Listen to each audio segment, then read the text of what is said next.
बात साबित करने के लिए मेरा सबसे बाहर आने का जो जमानत होने का सबसे बड़ा कारण था कि ये मैं प्रूफ नहीं कर पा रहा था। और अचानक से मुझे पता था, मैंने अपने एडवोकेट को कह रखा था कि भाई आप शांति से बैठो, ये अंधभक्त हैं और ज़रूर गलती करेंगे और उस गलती का वेट करो, ये गलती करेंगे और उसके बाद में ज़मानत मिल जाएगी मुझे। और इन्होंने वाकई वो गलती कर दी। इन्होंने जिस तरह से मुसलमान बता के मेरा फ़ोटो वायरल कर दिया और ये चीज़ साबित हो गई।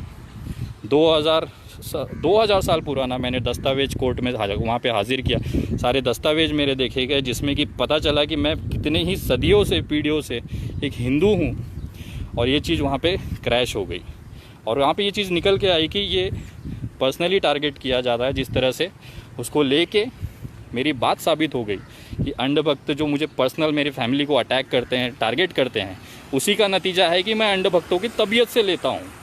और ये चीज़ वहाँ पे प्रूफ होने के बाद मेरा केस हल्का हो गया और उसके बाद मैं बाहर हूँ आज।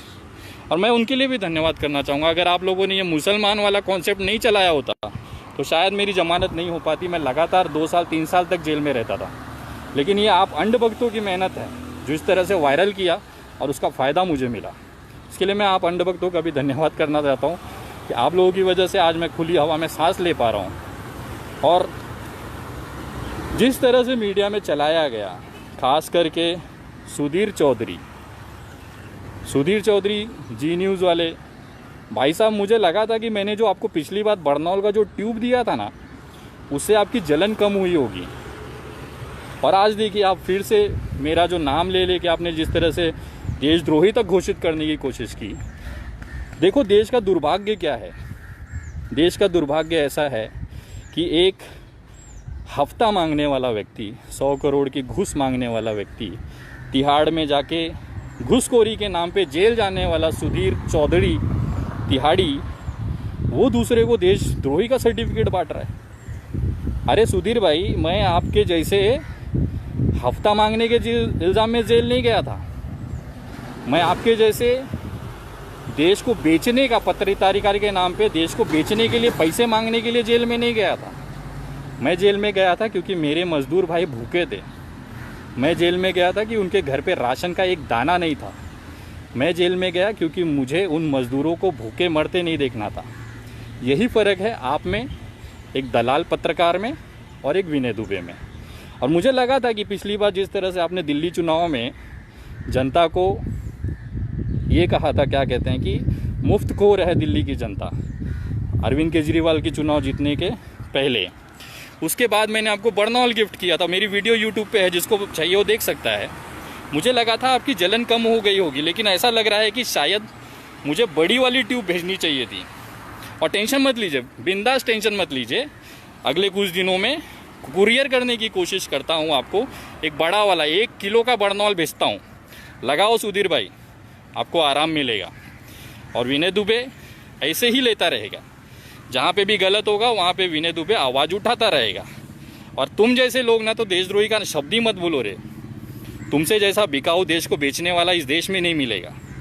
तिहाड़ जाओ तुम, 100 करोड़ की घूस मांगो तुम, और देशद्रोही मैं।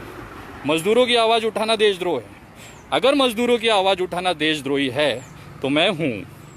अगर किसी को भूखे को पेट को राशन दिलाना देशद्रोही है तो मैं हूँ।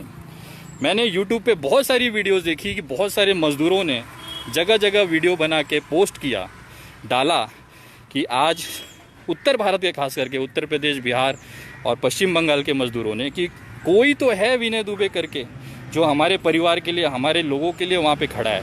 महाराष्ट्र में, मुंबई में लॉकडाउन जैसी परिस्थिति में पूरे देश में भूचाल ला के छोड़ा है।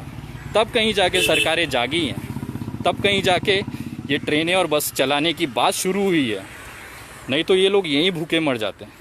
और ये मेरा आंदोलन नहीं था कोई, या मैंने उनको नहीं भड़काया था। ये मजदूरों के दिल की आवाज़ थी। वो अपने परिवार के बीच जाना चाहते थे, जिसके लिए उन्होंने आवाज़ उठाया और वो गए भी। मुंबई से कितने ही मराठी फैमिली, मराठी लोग, मेरे मराठी भाई अपने अपने गांव, अपने परिवारों के बीच चले गए। उसका कारण यही था, परिवार ज़रूरी होता है। संकट के समय में उनका ध्यान रखने वाला कोई नहीं है। पत्नी बच्चे गांव में है, पति यहाँ पे है, किस तरह से रहता होगा आप समझिए चीज़ों को। ये सारी चीज़ें थी जिसको लेके ये आवाज़ था। ये कोई महाराष्ट्र के संकट से भागने वाले लोग नहीं हैं, ना वो भागना चाहते थे। अगर उनकी व्यवस्था यहाँ पे है उनको परिवार की ज़रूरत थी, इसकी वजह से उन्होंने ये आवाज़ उठाई और उन्होंने ये आंदोलन किया। और उसकी वजह से आज इस आंदोलन का जो चेहरा बनाया गया है मुझे, वो चीज़ मैं आज उस चीज़ को देख रहा हूँ, झेल रहा हूँ, और आगे भी जब भी गलत होगा उसकी आवाज़ मैं उठाते रहूँगा।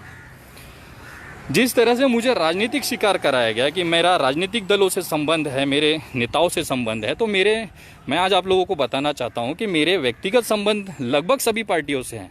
भारतीय जनता पार्टी के भी वरिष्ठ जो नेतृत्व है उनसे भी मेरे अच्छे संबंध हैं।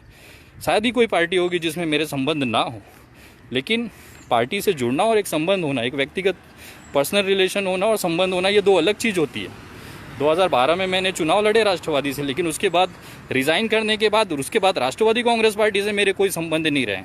हाँ, लेकिन व्यक्तिगत जुड़ाव हमेशा रहा है। मैं मनसे से भी जुड़ा रहा हूँ, व्यक्तिगत तौर पे राज साहब से जुड़ा रहा हूँ। राष्ट्रवादी के बहुत से नेताओं के साथ मेरे व्यक्तिगत संबंध थे, लेकिन जिस तरह से अनिल देशमुख जी को शिकार बनाया गया, गृह मंत्री जी को, वो मुझे लगता है कि वो गलत है। अनिल देशमुख जी जो गृह मंत्री हैं उनको मैं कभी ज़िंदगी में नहीं मिला हूँ।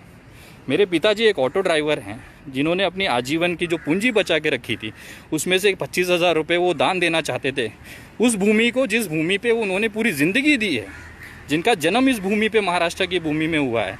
और आज इस महाराष्ट्र की संकट की घड़ी में अगर वो व्यक्ति अगर महाराष्ट्र की लड़ाई में साथ देना चाहता है और उसके लिए उन्होंने ये सोचा कि मेरे पास कुछ पैसे हैं वो मैं देना चाहता हूँ महाराष्ट्र सरकार को, ताकि वो इस लड़ाई में लड़ सके मजबूती के साथ और इस बीमारी से जीत सके और महाराष्ट्र को सुरक्षित रख सकें। वो चेक देने में मंत्रालय गया था मेरे पिताजी के साथ में, और वहाँ पे एक कोइंसिडेंट था, कोई पहले से प्लान नहीं था। उस समय चेक लेने के लिए गृह मंत्री जी उपस्थित थे, हमने उनको चेक दिया, उन्होंने हमें धन्यवाद कहा, बस इतना सा ही रोल है। इसके अलावा ऐसी कोई नहीं है कि व्यक्तिगत संबंध है, ऐसा चीज़ है, ऐसा कुछ भी नहीं है। पर्सनल रिलेशन हमारे सबके अपने साथ हैं। मैं आज राजनीति, समाज नीति में हूँ, समाजकारण में हूँ, तो ये पॉलिटिकली लोगों से मिलना, उनसे काम करना, ये सारी चीज़ें ज़रूरी होती हैं और करना पड़ता है। बट इसका मतलब ये नहीं है कि मैं इस पार्टी से हूँ, मैं इस पार्टी से जुड़ा हूँ, उसका सदस्य हूँ, ऐसी कोई चीज़ें नहीं थी। और मुझे गर्व है कि कम से कम अंधभक्तों के बापों के जैसे, अंधभक्तों के पिताजियों के जैसे मेरे पिताजी नहीं हैं। मेरे पिताजी भले पूरी ज़िंदगी उन्होंने ऑटो चलाया, लेकिन कम से कम महाराष्ट्र में जब संकट आया, महाराष्ट्र में जब सबसे जब ज़रूरत पड़ी, तो उन्होंने अपनी आजीवन आगे के भविष्य के लिए जो पैसे संभाल के रखे थे उसमें से कुछ पैसे महाराष्ट्र की लड़ाई में दान दिया। मैं अंधभक्तों से पूछना चाहता हूँ, तुम्हारे कितने बापों ने कितना पैसा दिया और तुम्हारे क्या योगदान रहा है कोरोना रोकने में, इस पर चर्चा नहीं करोगे। और जिस तरह से टारगेट किया जाता है वो बहुत ही भयंकर हिसाब से होता है, लेकिन कोई फ़र्क नहीं पड़ता। जिस तरह से मैंने आज तक ली है अंधभक्तों की, वैसे आगे भी लेता रहूँगा।